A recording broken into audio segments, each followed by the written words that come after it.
जैसे कि कृष्ण ने खुद आगे कहा कि मुझे कोई समझ नहीं सकता, मुझे कोई समझा नहीं सकता, मैं ही खुद को अभिव्यक्त कर सकता हूं क्योंकि मैं भगवान हूं, क्योंकि मैं नक्षत्रों का स्वामी हूं।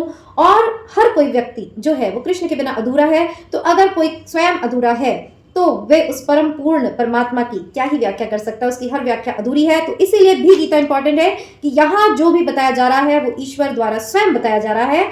और अगर आप इसे सुनने के बड़भागी बने हैं तो फिर इसे यूं ही मत जाने दीजिएगा, इसका लाभ अपने जीवन में जरूर उठाइएगा।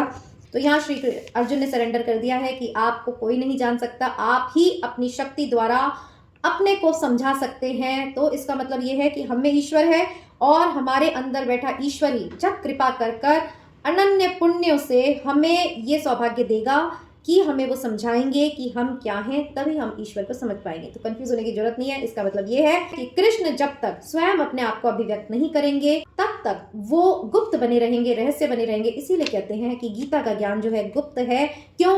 क्योंकि उसी के समझ में आएगा जिस पर कृष्ण की कृपा होगी और जो कृष्ण चाहेंगे कि ये मुझ तक आए। बाकी तो प्रारब्धवश इस प्रकृति में ही आते रहेंगे, जाते रहेंगे, और जो अनन्य भक्ति कृष्ण की करते हुए उन तक पहुंचेंगे वो हमेशा के लिए इस आने और जाने से मुक्त हो जाएंगे।